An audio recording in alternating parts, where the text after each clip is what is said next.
Hello students, मेरा नाम है अरविंद शर्मा और बुडोज नॉलेज सेंटर में आपका स्वागत है। आज की वीडियो बहुत धमाकेदार होने वाली है, बहुत ज़बरदस्त होने वाली है। इसमें आपको ग्रेटेस्ट इंटीजर फंक्शन का और एंगल्स विद साइन थीटा उसका कॉम्बिनेशन देखने को मिलेगा और एक आसान सा सवाल जो कि ट्रिकी आपको एग्जाम में शामिल हो सकता है वैसा आपको देखने को मिलेगा। चलिए स्टार्ट करते हैं और देखते हैं इस सवाल के बारे में। सवाल है if F X equals to 1 plus sine X, वो भी ये जो ब्रैकेट लगा हुआ है ये नॉर्मल ब्रैकेट नहीं है कि जिसे आप बड़ा वाला ब्रैकेट मानते हैं। ऐसा छोटा सा ब्रैकेट होता है, एक बड़ा सा ब्रैकेट होता है, ऐसे इस टाइप का ब्रैकेट होता है, वैसा कोई ब्रैकेट नहीं है। इट मेक्स सेंस, इसका मतलब ग्रेटेस्ट इंटीजर फंक्शन है।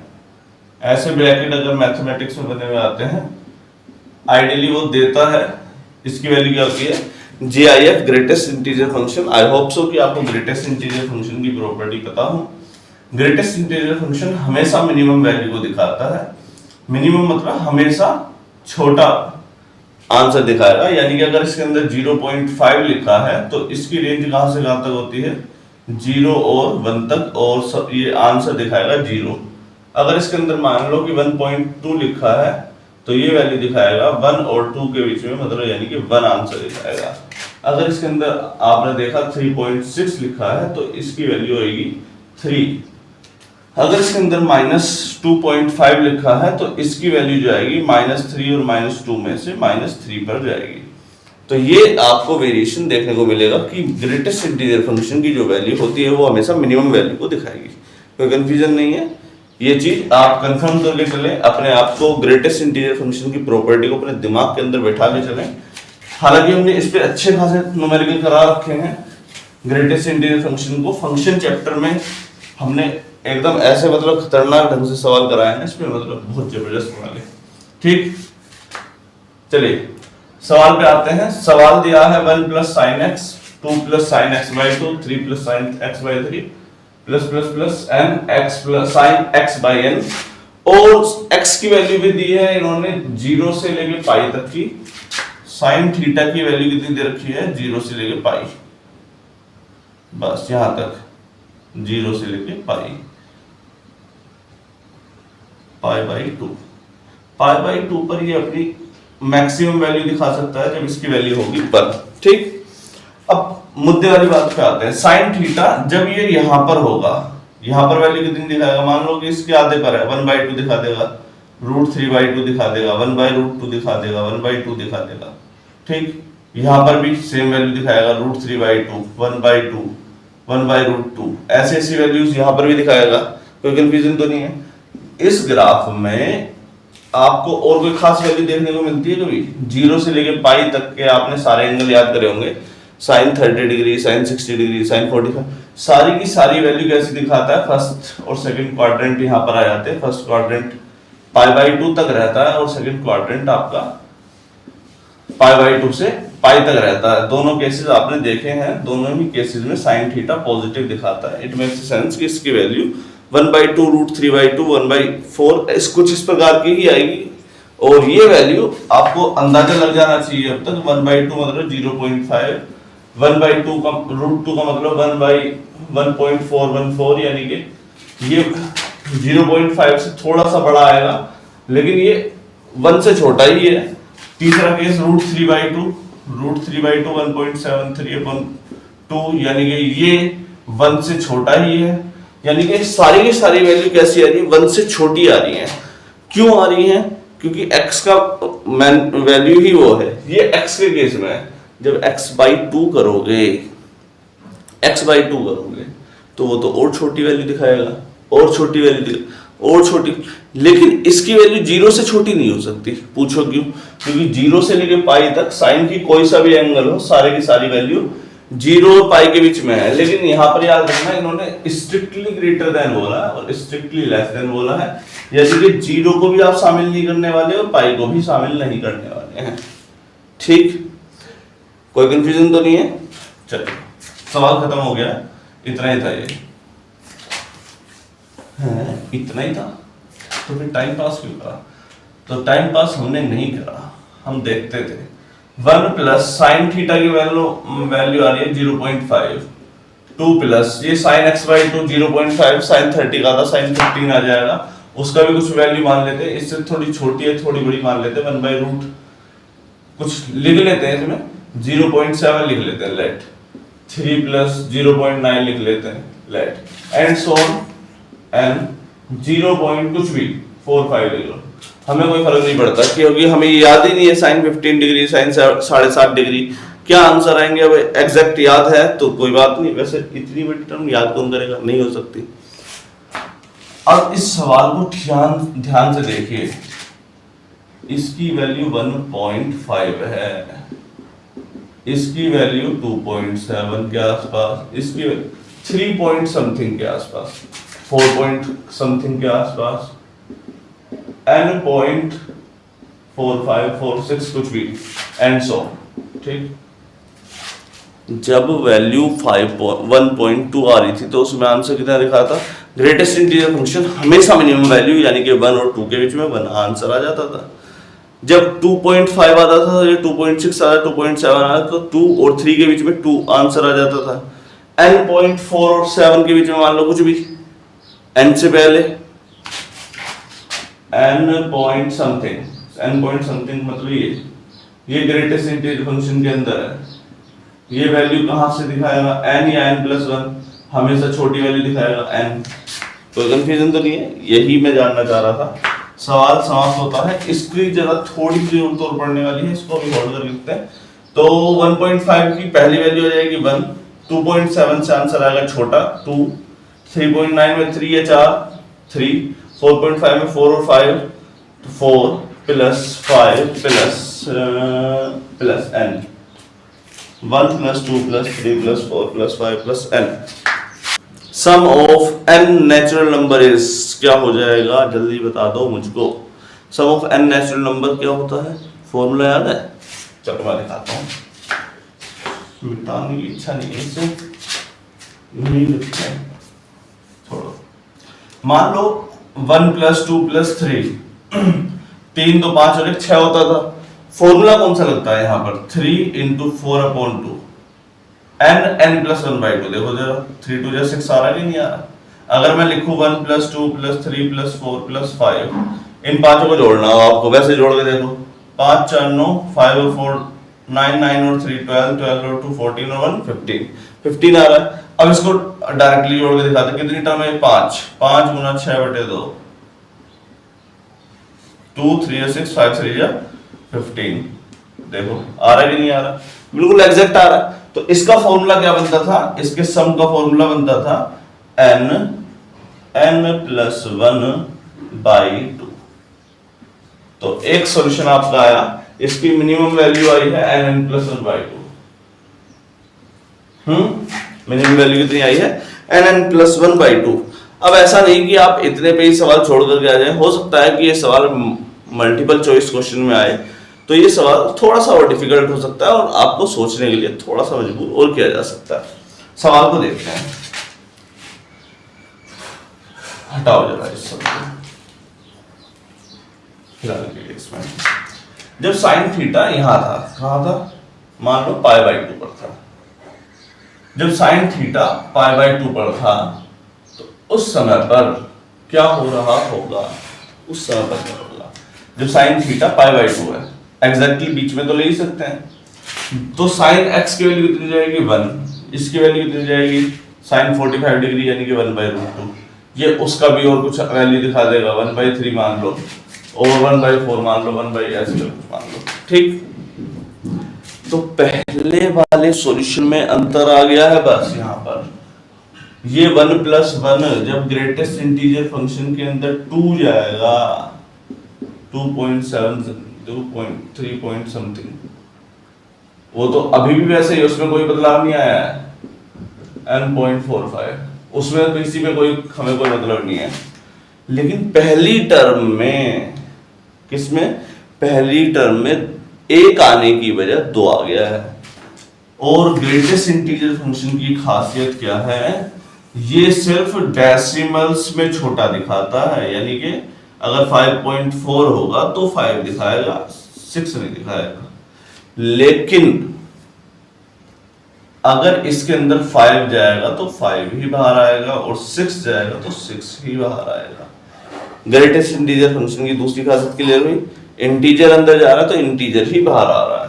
तो यहां से ये वाला हिस्से को हटाते हैं, इसकी आवश्यकता नहीं है आपको। तो पहली इक्वेशन में से यहां पर ये तो 2 आएगा ही आएगा, ये 3 आएगा ही आएगा, नेक्स्ट टर्म में 4 5 6 n आएगा ही आएगा, ठीक। लेकिन पहली टर्म से 2 बाहर आएगा, क्या 2।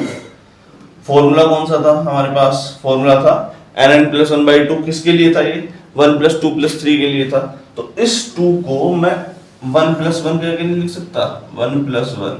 अब देखो 1 + 1 + 2 + 3 + 4 + 5 + n, ये 1 यहीं रहने दिया, और इन सब का सॉल्यूशन कितना आ गया, nn + 1/2। ये इसकी क्या आ गई, मैक्सिमम वैल्यू। तो मैक्सिमम वैल्यू कितनी आई है, nn + 1/2, तो +1। अच्छा ये मिनिमम वैल्यू लिखा है, इसे मैक्सिमम वैल्यू लिख लो।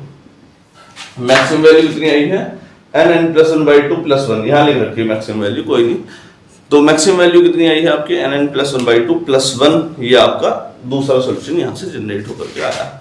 आई होप कि आपको ये केस क्लियर अच्छा लगा हो। नेक्स्ट केस पर जल्दी से चलते हैं, तो बेहतरीन वाला सवाल ले जाते हैं।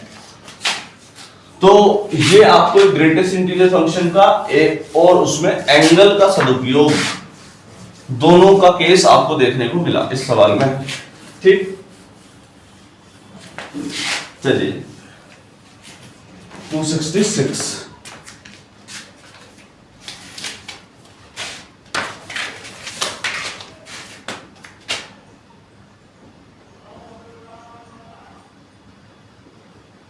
the number of values of y in -2π से 2π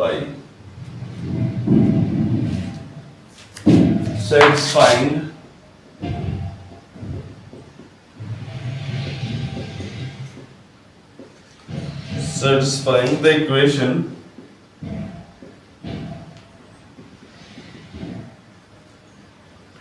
mod sin 2x plus mod cos 2x equals to mod sin y is 3 4 5 6। चलिए ये आपका केस है और आपको इसका आंसर निकालना है, तो कोशिश करिए जल्दी से।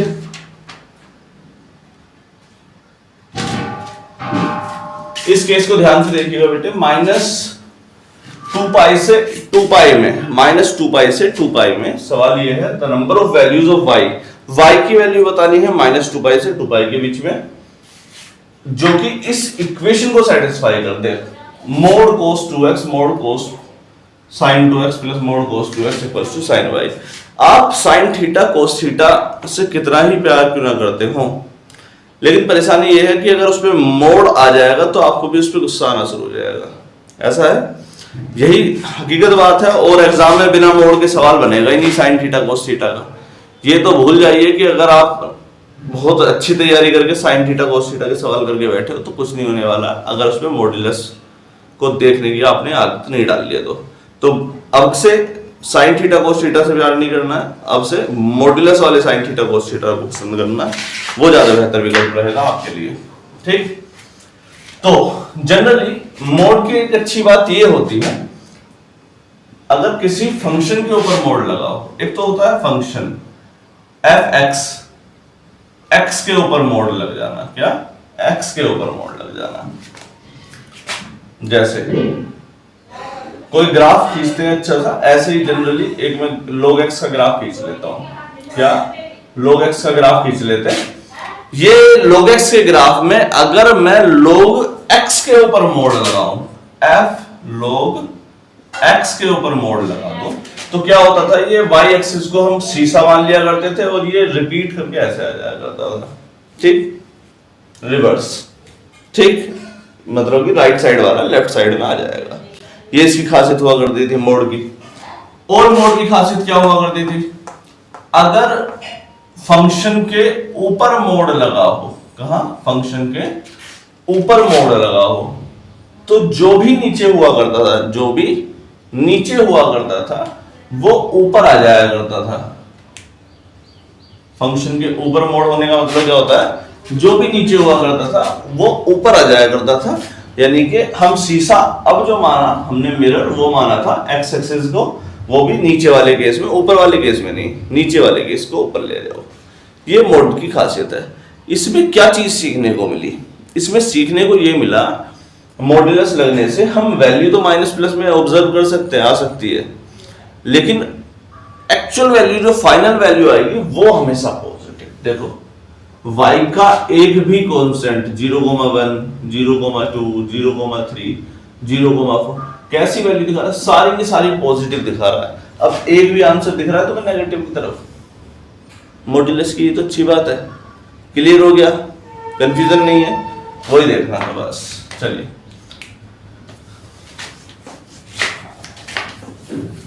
तो a sin theta plus b cos theta, a sin theta plus b cos theta की मैक्सिमम और मिनिमम वैल्यू मैंने आपको बताई थी। इसको आप रूट का a square plus b square निकालेंगे। क्या निकालेंगे, रूट का a square plus b square, और उसके आगे प्लस और माइनस लगाएंगे। जब आप प्लस लगाएंगे तो उसकी मैक्सिमम वैल्यू को दिखा रहा होगा, और जब आप इसके आगे माइनस लगाएंगे, माइनस का root a square plus b square, तो ये इसकी मिनिमम वैल्यू को दिखा रहा होगा। ठीक, ये a sin theta plus b cos theta की बात करी है, कोई कंफ्यूजन तो नहीं है। Maximum value, minimum value. अब इस पर आते हैं।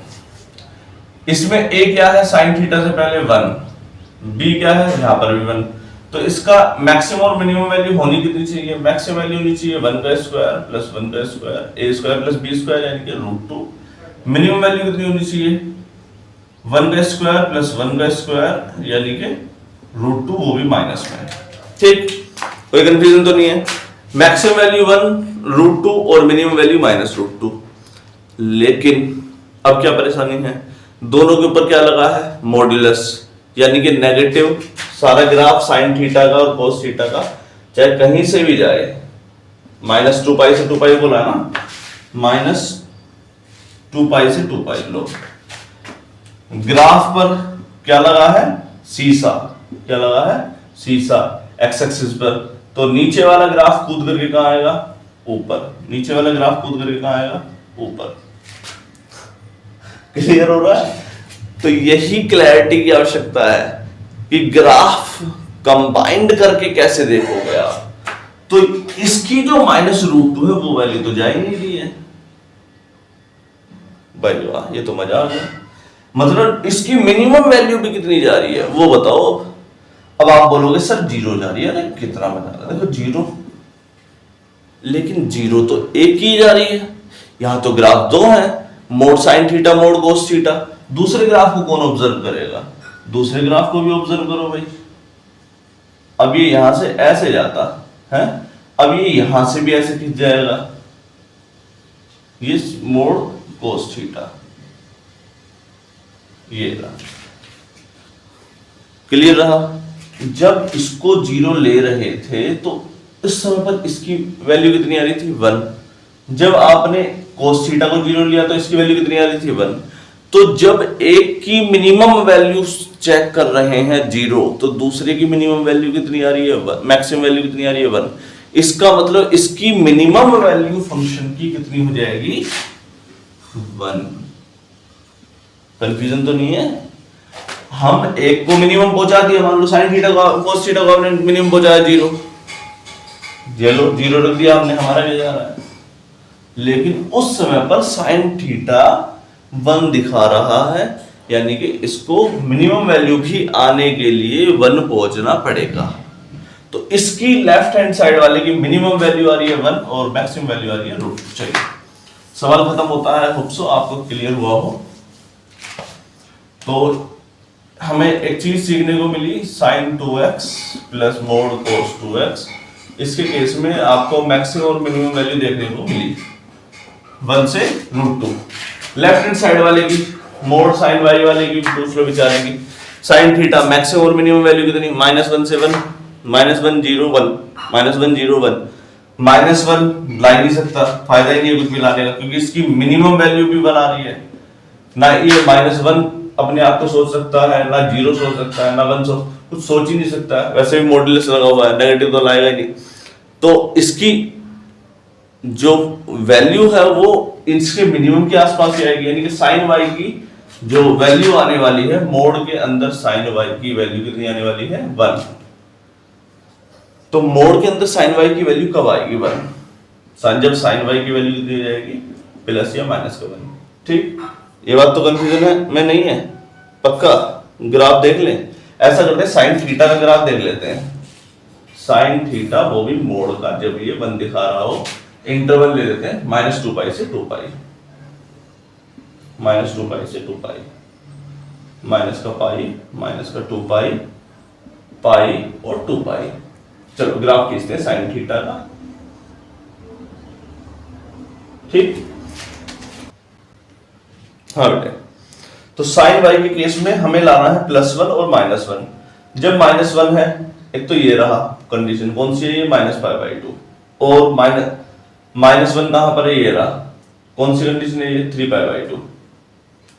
π/2 पर कैसा है, यहां पर +1, यहां पर -3π/2 पर कैसा है, +1। तो दो केसेस ऐसे बने जिसमें ये कैसा है, +1, दो केसेस ऐसे बने जिसमें ये कैसा है, -1। क्लियर हो गया। तो हमारे पास 4 केस बने जब ये -1 है साइन वाई। साइन वाई -1 किस किस केस में है, एक तो -π/2 और एक 3π/2। इसका एक आंसर आया y की वैल्यू -π/2 और एक 3π/2। जब ये प्लस का 1 है तो y की वैल्यू कितनी आ रही है, जब ये प्लस का 1 है, -3π/2 और एक आपका आंसर कितना आ रहा है, π/2। तो ये इन दोनों एंगल्स के केस में कैसा है, +1। अब आप बोलेंगे सर हमें तो साइन वाई से कोई मतलब ही नहीं, मोड में बता दो। मेरा क्या, मोड के केस में लगा दो क्या, शीशा। शीशा, शीशा किसके लिए लगता है, नेगेटिव एक्स एक्सिस के लिए लगता है। नीचे वाले को उठा के ले जाओ ऊपर,